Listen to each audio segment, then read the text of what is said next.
El 19 de junio de 2025, a las 2:43 de la madrugada hora local, los radares del Ministerio de Defensa de Taiwán captaron una anomalía sin precedentes, una imponente oleada de aeronaves de la Fuerza Aérea del Ejército Popular de Liberación. Eran 50 aviones de guerra chinos, un auténtico enjambre formado por cazas de ataque J-16, interceptores J-10, sistemas de alerta temprana KJ-500 y lo que resultaba más alarmante, una formación de cazas furtivos J-20. ¿Su objetivo? Una formación de ataque simulada a solo 24 millas náuticas de la costa este de la isla. Para poner esto en perspectiva, la última vez que China desplegó apenas 30 cazas fue noticia en todo el mundo, pero esta vez la respuesta no se hizo esperar. En cuestión de minutos, el portaaviones USS Ronald Reagan, que se encontraba en el mar de Filipinas, puso en el aire a sus cazas furtivos F-35C, bajo protocolos de alerta máxima.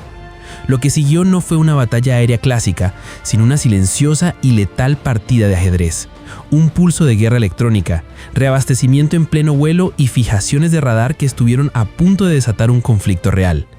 Antes de que entremos en los detalles de lo que sucedió a continuación, si eres nuevo aquí y te apasiona la tecnología militar y los conflictos globales, te invito a que le des al botón de suscribirte. Aquí analizamos la geopolítica sin rodeos. Este incidente no solo sacudió a Taiwán, provocó reuniones de emergencia en el Pentágono, una orden de despliegue inmediato hacia Yokosuka y un mensaje muy claro a Beijing: Estados Unidos no se va a echar atrás. Pero, ¿qué motivó esta escalada y por qué en ese preciso momento? Permítame guiarles a través de los eventos de esa noche de junio. La secuencia de acontecimientos se inició exactamente a las 2:43 am, cuando el Mando de Defensa Aérea de Taiwán detectó lo que inicialmente se interpretó como una provocación china rutinaria. Sin embargo, este no era el caso. En la base aérea de Hualien, los operadores de radar rastreaban múltiples contactos provenientes de la provincia de Fujian. Lo que lo hacía diferente era la disciplina de la formación, una operación militar meticulosamente orquestada. Un total de 24 cazas de ataque J-16 constituían el núcleo principal. No estaban simplemente sobrevolando la zona, iban armados con misiles antibuque YJ-8 3K y misiles aire-aire PL-15, capaces de abatir blancos a distancias más allá del alcance visual. 12 cazas J-10C les proporcionaban cobertura de superioridad aérea. Pero lo más escalofriante eran los 8 cazas furtivos J-20, operando en lo que los analistas de defensa llaman una formación cazador-asesino, cuya misión es la de neutralizar aeronaves de alerta temprana y sistemas de defensa antiaérea. El elemento más preocupante era la presencia de 4 aviones de alerta temprana, KJ-500, AWACS, y 2 plataformas de guerra electrónica Y-8GX, que se mantenían a 80 millas náuticas al noreste de Taiwán. Esta configuración indicaba una operación mucho más seria que un simple ejercicio de entrenamiento. A las 3:17 am, la formación china ejecutó un giro coordinado hacia la zona de identificación de defensa aérea de Taiwán. La precisión de la maniobra delataba meses de preparación. Los cazas F-16B Block 70 de Taiwán despegaron de las bases de Hualien y Taoyuan, pero la verdadera respuesta provino de un punto a 340 millas náuticas al sureste. El grupo de ataque del portaaviones USS Ronald Reagan, en patrulla de rutina por el mar de Filipinas, recibió un mensaje urgente a las 3:19 am. En apenas 4 minutos, y repito, en solo 4 minutos, 12 cazas F-35C Lightning II despegaron de la cubierta del portaaviones para asumir funciones de patrulla aérea de combate. Para las 3:45 am, ambas formaciones se encontraban a menos de 50 millas náuticas de distancia, un acercamiento más peligroso que cualquier otro desde la crisis del estrecho de Taiwán de 1996. Lo que hizo que este incidente fuera tan peligroso fue la firma de guerra electrónica detectada por las estaciones de monitoreo de las Fuerzas de Autodefensa de Japón, un bloqueo de radar activo, interrupciones de comunicaciones y lo que parecieron ser fijaciones de misiles simuladas entre las fuerzas en oposición. Dale me gusta a este video si crees que la guerra electrónica es el nuevo campo de batalla. Ahora hablemos del equipamiento involucrado en este enfrentamiento. Las aeronaves en escena representaban lo más avanzado de la aviación militar en el Pacífico. Cada una de ellas estaba específicamente diseñada para anular a la otra. El J-20 Mighty Dragon de China, con sus 8 unidades en la formación, es la respuesta de Beijing a la dominación estadounidense de los cazas de quinta generación. Estos aviones son propulsados por motores WS-10C, generando 32.000 puntos de empuje cada uno. Se estima que su sección transversal de radar es de 0.1 metros cuadrados. Esto puede parecer pequeño, pero es significativamente mayor que el de 0.05 metros cuadrados del F-35. Aún así, es prácticamente invisible para la mayoría de los radares convencionales a más de 30 millas náuticas. Los misiles PL-15 del J-20 son la mayor amenaza para las fuerzas estadounidenses. Con un alcance que supera los 200 kilómetros y buscadores de matriz activa escaneada electrónicamente, estas armas pueden atacar múltiples objetivos simultáneamente sin romper el silencio de radio. Los informes de inteligencia sugieren que cada J-20 transportaba 6 PL-15 en vallas internas, manteniendo así sus características furtivas mientras estaban listos para el combate. Los cazas de ataque J-16 aportaban una potencia de fuego pura a la formación. Cada avión cuenta con 12 puntos de anclaje, capaces de transportar misiles antibuque Iliad J-8 3K con un alcance de 180 kilómetros, específicamente diseñados para atacar portaaviones. El radar AESO del J-16 puede rastrear 30 objetivos y atacar a 8 de ellos simultáneamente, lo que lo hace particularmente efectivo contra aviones cisternas y aviones AWACS estadounidenses. Por su parte, la respuesta de Estados Unidos se centró en el F-35C, el caza más avanzado de la Armada. A diferencia de su variante para la Fuerza Aérea, el F-35C cuenta con un tren de aterrizaje reforzado, superficies alares más grandes y sistemas de lanzamiento compatibles con catapulta. Su radar AN/APG-81 puede detectar, rastrear y atacar objetivos a más de 150 kilómetros de distancia, manteniendo así su baja probabilidad de ser interceptado. Pero lo que hace el F-35C realmente peligroso no es su armamento, sino su capacidad de fusión de información. Cada avión actúa como un nodo sensor, compartiendo datos de objetivos a través del enlace de datos avanzado multifunción. Esto significa que los 12 F-35C funcionaban como un sistema de armas distribuido, capaz de coordinar ataques que para las fuerzas chinas aparecerían como si vinieran de la nada. Por otro lado, la aeronave de alerta temprana Kajuta-500 AWACS representaba el intento de China de nivelar el campo de batalla de la información. Basadas en el avión de transporte Y-9, estas plataformas montan radares sofisticados en cúpulas giratorias, capaces de detectar aeronaves furtivas a distancias reducidas de unos 80 a 100 kilómetros para objetivos del tipo F-35. Lo que hizo que el 19 de junio fuera tan peligroso no fue la confrontación visible, sino la batalla de guerra electrónica que se libró en frecuencias invisibles para la percepción humana. Los aviones de guerra electrónica chinos YA-8GX comenzaron a operar a las 3:25 am, desplegando lo que la OTAN designa como vainas de interferencia tipo 726. Estos sistemas generan un ruido blanco a través de las frecuencias de radar que utilizan los sistemas de control de fuego del F-35, cegando efectivamente los misiles estadounidenses a distancias superiores a los 40 kilómetros. La respuesta de los F-35C fue mucho más sofisticada. En lugar de una interferencia de fuerza bruta, los aviones estadounidenses emplearon la guerra electrónica cognitiva, sistemas impulsados por inteligencia artificial que analizan las firmas de radar enemigas en tiempo real y generan señales contrarias precisas. El sistema AN/ASQ-239/QDA a bordo de cada F-35C creó lo que los oficiales de inteligencia denominan formaciones fantasma. Firmas de radar falsas que sugerían la presencia de hasta el doble de aviones estadounidenses. Lo más preocupante fue el despliegue chino de guerra electrónica antisatélite. A las 3:31 am, las estaciones de monitoreo de la Fuerza Espacial de Estados Unidos detectaron emisiones de microondas de alta potencia dirigidas a los satélites GPS que sirven a la región de Taiwán. Durante 18 minutos, la navegación de precisión se volvió poco fiable en toda la zona de confrontación, obligando a ambos bandos a depender de sistemas de navegación inercial con errores acumulativos. Los sistemas de guerra electrónica en tierra de Taiwán detectaron múltiples intentos de penetrar sus redes. Unidades de guerra cibernética chinas, operando desde submarinos al este de Taiwán, lanzaron lo que el Pentágono clasificó posteriormente como ataques de preparación del campo de batalla, buscando debilidades en los sistemas de mando y control taiwaneses. La guerra electrónica alcanzó su máxima intensidad cuando las fuerzas chinas comenzaron a suplantar el GPS, transmitiendo datos de posicionamiento falsos diseñados para confundir a los sistemas de navegación estadounidenses. Esta técnica, utilizada anteriormente contra aeronaves civiles, representa una escalada significativa cuando se emplea contra fuerzas militares en el espacio aéreo internacional. Quizás lo más peligroso fue la detección de fijaciones de radar activas entre las fuerzas en oposición. A las 3:47 am, ocurrieron al menos 3 incidentes separados en los que los J-20 chinos lograron soluciones de ataque sobre los F-35C estadounidenses, mientras que, al mismo tiempo, los aviones estadounidenses fijaban a las plataformas chinas. En cada caso, los sistemas de armas alcanzaron el estado de listo para disparar antes de que los pilotos se desengancharan. Una situación extremadamente delicada en la que un solo fallo de equipo podría haber desencadenado el primer combate aéreo real entre grandes potencias desde 1969. Cuéntanos en los comentarios qué tipo de misiles crees que se habrían disparado en este escenario. Permítanme explicarles por qué esto estuvo tan peligrosamente cerca a la guerra. Los analistas militares que comparan el incidente del 19 de junio con confrontaciones históricas llegan a la misma conclusión. El mundo no ha estado tan cerca de una guerra accidental desde la crisis de los misiles en Cuba. El principal peligro reside en los plazos de toma de decisiones que se vieron comprimidos.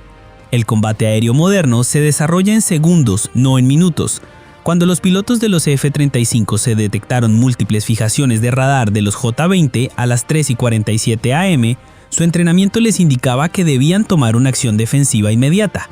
Solo la intervención directa del avión de mando E-2D Advanced Hawkeye impidió que se dispararan las armas, e incluso en ese momento 2 F-35C ya habían armado sus misiles AIM-120D antes de recibir la orden de no disparar. Los pilotos chinos se enfrentaron a presiones idénticas.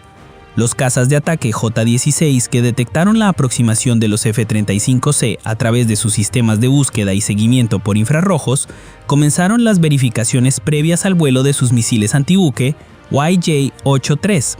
Las intercepciones de inteligencia revelaron más tarde que los comandantes chinos autorizaron la preparación de las armas defensivas, lo que significaba que los pilotos tenían permiso para disparar si detectaban misiles entrantes. Las reglas de combate eran de vital importancia.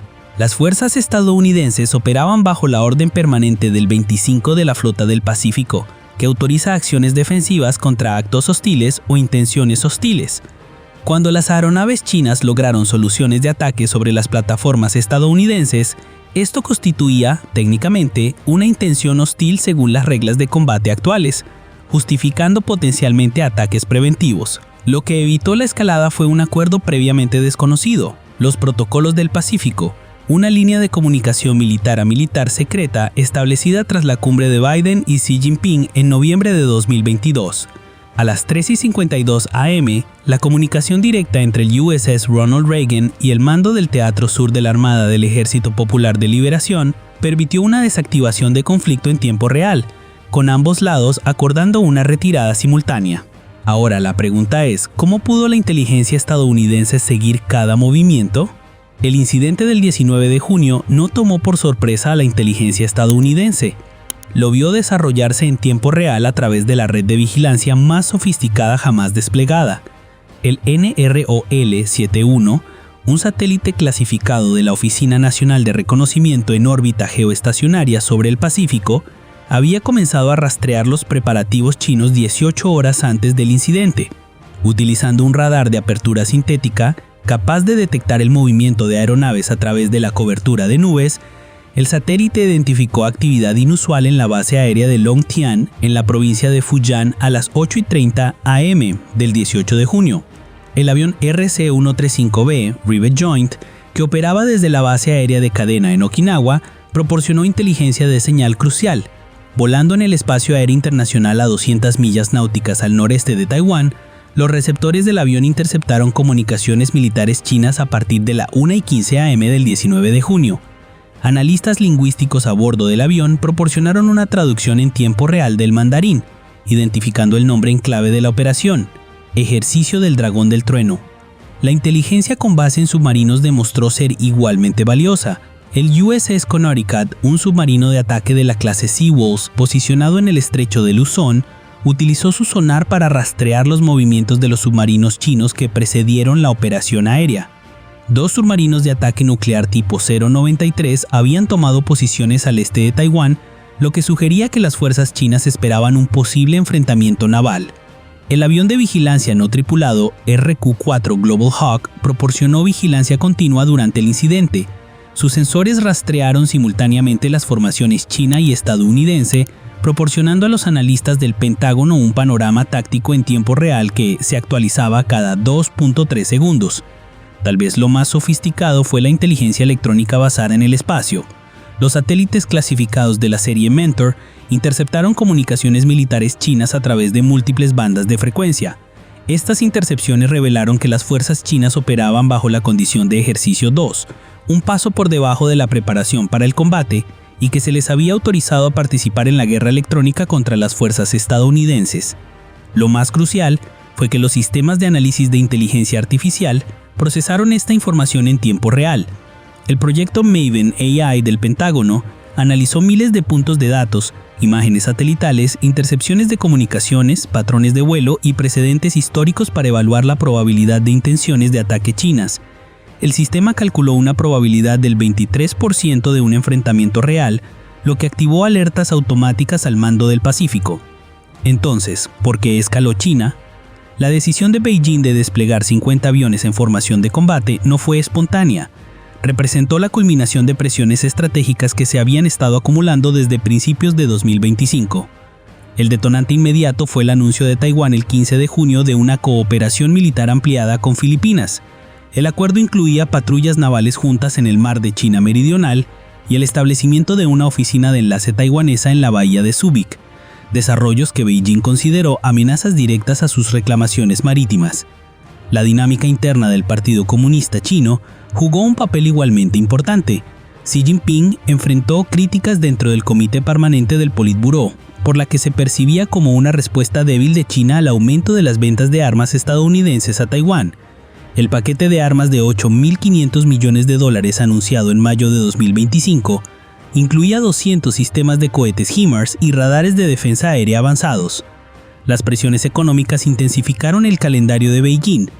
Los controles de exportación de semiconductores implementados por la administración Biden en marzo de 2025 cortaron efectivamente el acceso de China a equipo avanzado de fabricación de chips. Documentos internos del PCC revelaron que los líderes chinos creían tener una ventana de oportunidad que se reducía antes de que el aislamiento tecnológico hiciera imposible la acción militar. El factor demográfico no puede ser ignorado. Los documentos de planificación militar chinos enfatizan consistentemente que la ventaja militar de China alcanza su punto máximo alrededor de 2027 a 2030, antes de que una población envejecida reduzca el personal militar disponible. Esto crea una presión estratégica para resolver la cuestión de Taiwán dentro del mandato de liderazgo actual. La operación del 19 de junio sirvió a múltiples propósitos estratégicos. Primero, puso a prueba el tiempo y las capacidades de respuesta de Estados Unidos, proporcionando una inteligencia valiosa para futuras operaciones. Segundo, demostró a las audiencias internas que China no se dejaría intimidar por los despliegues militares de Estados Unidos. Tercero, envió señales a los socios regionales de que el poder militar chino estaba en ascenso. Activa la campana para no perderte nuestros próximos videos sobre geopolítica y defensa. ¿Cómo respondió Estados Unidos? La respuesta estadounidense se desplegó simultáneamente en múltiples dominios. La escalada militar comenzó en cuestión de horas. A las 14:30 GMT del 19 de junio, el Pentágono autorizó la operación de libertad de navegación Hércules, desplegando el USS Antietam a través del estrecho de Taiwán. El tránsito, completado a la luz del día y con sistemas de radar activos, representó la respuesta militar más visible desde 2020. El USS Michigan, un submarino de misiles guiados de la clase Ohio, recibió órdenes de despliegue al mar de China Meridional. Armado con 154 misiles de crucero Tomahawk, la presencia del submarino envía señales inequívocas sobre las capacidades de ataque estadounidenses. Fuentes de inteligencia sugieren que el Michigan tomó una posición a menos de 400 millas náuticas de las bases navales chinas, lo suficientemente cerca para ataques de precisión en las instalaciones portuarias. La respuesta de la Fuerza Aérea implicó el despliegue inmediato de cazas F-22 Raptor adicionales a la base aérea de cadena, Okinawa. 12 F-22 llegaron dentro de las 72 horas posteriores al incidente. Estos aviones, superiores a los J-20 chinos en combate aire-aire, representan la máxima garantía de superioridad aérea de Estados Unidos. La respuesta diplomática fue igualmente sofisticada. El secretario de Estado Antony Blinken contactó al ministro de Relaciones Exteriores de China, Wang Yi, en menos de 6 horas, utilizando la línea directa de gestión de crisis. La conversación, que duró 47 minutos, supuestamente incluyó advertencias explícitas sobre las consecuencias de una mayor escalada. La presión económica escaló a través de sanciones dirigidas anunciadas el 22 de junio. El Departamento del Tesoro sancionó a 12 compañías de aviación militar chinas. Estas sanciones cortaron eficazmente el acceso chino a la tecnología de aviónica occidental, apuntando a las capacidades de modernización militar a largo plazo. La coordinación de alianzas demostró la influencia regional de Estados Unidos. En 48 horas, Japón anunció el aumento de las actividades de patrulla en el mar de China Oriental, mientras que Australia desplegó aviones de patrulla marítima P-8 Poseidón en Filipinas. ¿Qué significa todo esto para el futuro? El incidente del 19 de junio alteró fundamentalmente los cálculos estratégicos en todo el Pacífico, estableciendo nuevos precedentes que darán forma a la planificación militar durante décadas. El umbral de la tecnología furtiva ha sido cruzado. Ambas partes demostraron su voluntad de desplegar cazas de quinta generación en escenarios de confrontación, normalizando de facto capacidades que antes se consideraban un elemento de escalada. Los futuros incidentes probablemente involucrarán a aviones furtivos como equipamiento estándar, lo que comprimirá los rangos de detección y los plazos de toma de decisiones. La integración de la guerra electrónica alcanzó nuevos niveles de sofisticación. La combinación de interferencia, suplantación y ciberataques representa operaciones electrónicas de espectro completo que difuminan la línea entre el hostigamiento en tiempos de paz y la preparación para la guerra. Los mecanismos de gestión de crisis evitaron la escalada, pero apenas. El sistema de comunicación de los protocolos del Pacífico funcionó, pero el estrecho margen de éxito sugiere que futuros incidentes podrían no resolverse pacíficamente. La escala de escalada se ha comprimido fundamentalmente. La tecnología moderna de sensores y armas reduce el tiempo entre el contacto inicial y el potencial combate a solo minutos, lo que crea demandas sin precedentes en los sistemas de mando y control. Lo más importante es que el 19 de junio demostró que es posible un enfrentamiento limitado entre grandes potencias sin una escalada automática a una guerra total. Esto puede alentar a ambas partes a probar los límites con más frecuencia, creando un entorno competitivo más peligroso pero potencialmente estable. El Teatro del Pacífico ahora opera bajo nuevas reglas. Ambas partes poseen capacidades similares, ambas están dispuestas a usarlas y ambas entienden que las futuras confrontaciones se desarrollarán con una velocidad y letalidad sin precedentes. La pregunta no es si ocurrirán incidentes similares, sino si los sistemas de gestión de crisis seguirán evitando que las dos partes escalen hacia una guerra que ninguna de las dos quiere pero para la cual ambas están preparando. Por favor, comparte este video con alguien a quien le interese este tema y cuéntanos desde dónde nos ves, en los comentarios.